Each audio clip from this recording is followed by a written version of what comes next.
네, 오늘은 지난 영상에 이어서 나머지 수렴 판정법에 대해서 소개해 드리겠습니다. 비교 판정법은 판정하려는 급수의 항들이 비교하려는 수렴 급수의 항보다 작거나 발산 급수의 항보다 커야만 되죠. 그런데 예를 들어서 시그마 n은 1부터 무한대까지 3의 n제곱 마이너스 2분의 1이라는 급수가 있다고 할게요.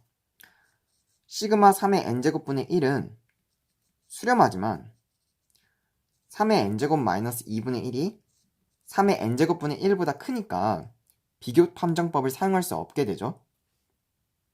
왜냐면 비교 판정법을 쓰려면 이 수렴 급수의 항보다 작아야 되니까. 근데 지금 크니까 사용할 수가 없잖아요. 하지만 이제 시그마 3의 n제곱 마이너스 2분의 1은 수렴할 것으로 추정할 수가 있어요. 왜냐면 급수가 수렴하는 기하급수 시그마 3의 n제곱분의 1과 굉장히 유사하기 때문이죠. 이런 경우에 쓰이는 판정법이 바로 극한 비교 판정법이에요. 극한 비교 판정법. 비교 판정법으로 판정을 내릴 수 없을 때 하는 것이 극한 비교 판정법이에요. 극한 비교 판정법은 시그마 AN과 시그마 BN이 양의 항들을 갖는다고 하고 양의 항들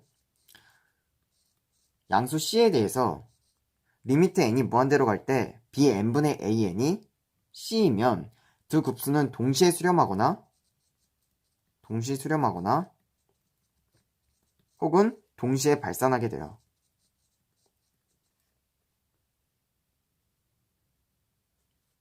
예제 시그마 n은 1부터 무한대까지 루트 2 플러스 10n의 5제곱분의 4n제곱 플러스 10의 5제곱 n은 수렴하는가 혹은 발산하는가. an은 루트 2 플러스 10n 5제곱분의 4n제곱 플러스 10의 5제곱 n이라고 하고 bn은 루트 n분의 1이라고 하면 리미트 n이 무한대로 갈 때 bn분의 an은 리미트 n이 무한대로 갈 때 루트 2 플러스 10n 5제곱분의 4n제곱 루트 n 플러스 10의 5제곱 n 루트 n이 되고 이거 계산하시면 루트 10분의 4가 되죠. 그런데 시그마 루트 n분의 1이 발산하니까 극한 비교 판정법에 의해서 시그마 an은 역시 발산하게 되죠. 동시 발산 혹은 동시 수렴이니까. 따라서 이 급수는 발산하게 돼요. 이번에는 항들이 양이 아닌 경우의 급수 판정법을 소개해 드리겠습니다. 항들의 부호가 교대로 바뀌는 교대급수가 특히 중요해요. 교대급수는 항들의 부호가 교대로 바뀌는 급수란 뜻이에요. 교대급수 판정법.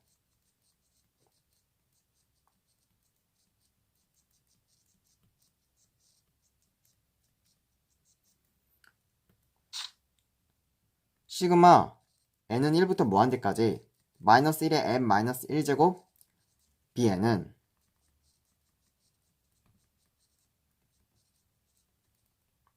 bn이 0보다 크고 모든 n에 대해서 bn이 bn 플러스 1보다 크거나 같고 리미트 n이 무한대로 갈 때 bn이 0이 되면 이 교대급수 시그마 n은 1부터 무한대까지 마이너스 1의 n 마이너스 1제곱 bn은 수렴한다. 예제 풀게요. 시그마 n은 0부터 무한대까지 2 플러스 3의 루트 2n분의 사인 n 플러스 0.5 파이를 수렴하는지 발산하는지 판정하여라. 시그마 n은 0부터 무한대까지 2 플러스 3 루트 2n분의 사인 n 파이 플러스 0.5니까 2분의 파이가 되죠. 그러면 시그마 n은 0부터 무한대까지 2 플러스 3 루트 2n분의 마이너스 1의 n제곱이 되죠. 이 사인 값이. 그러면 리미트 n이 무한대로 갈 때 이게 교대급수죠 방금. 2 플러스 3 루트 2n이 2n분의 1이 0이 되니까 교대급수 판정법에 의해서 수렴하게 돼요.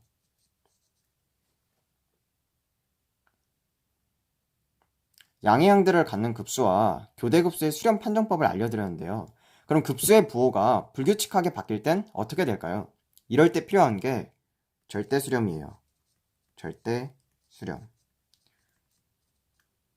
절대수렴의 정의는 절대값 급수인 시그마 절대값 an이 수렴하면 급수 시그마 an은 절대수렴한다고 합니다. 시그마 an이 수렴하나 절대수렴하지 않으면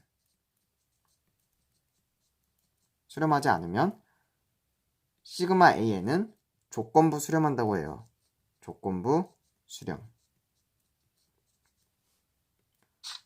주어진 급수가 절대수렴인지 아닌지 결정하는 데 매우 유용한 판정법을 비판정법이라고 합니다. 비판정법, 비율 판정법이라고도 하고요. 첫 번째, 리미트 n이 무한대로 갈 때 절대값 an분의 an 플러스 1이 1보다 작으면 시그마 n은 1부터 무한대까지 an은 절대 수렴한다.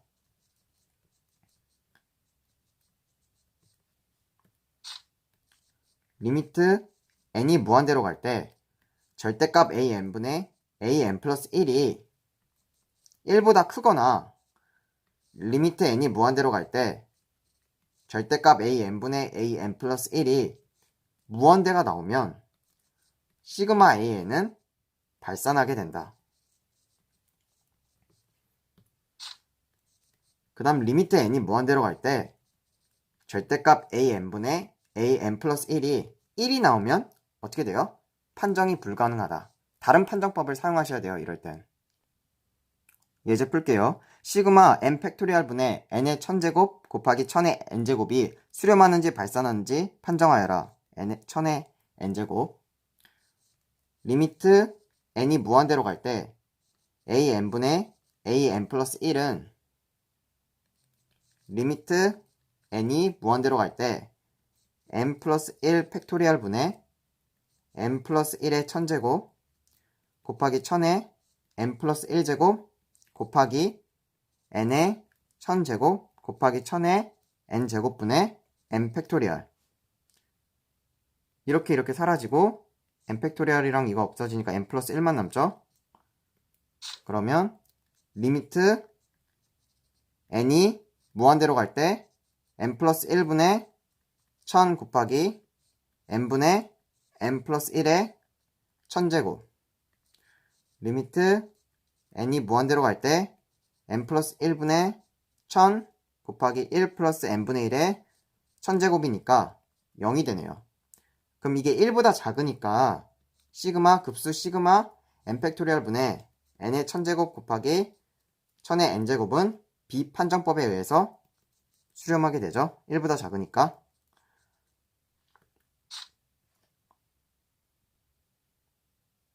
네, 이제 마지막으로 비판정법과 유사하게 증명되고 n제곱근이 나오는 경우에 사용하면 편리한 근판정법에 대해 설명드리겠습니다.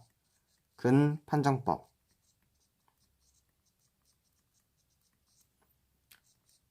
리미트 n이 무한대로 갈 때 n 루트 절대값 an이 1보다 작으면 시그마 n은 1부터 무한대까지 an은 절대 수렴한다.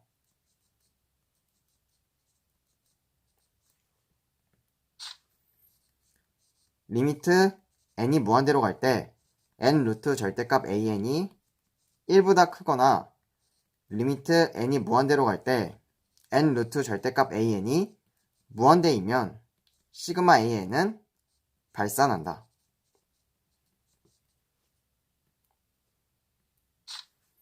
리미트 n이 무한대로 갈 때 n 루트 절대값 an이 1이면 어떻게 돼요?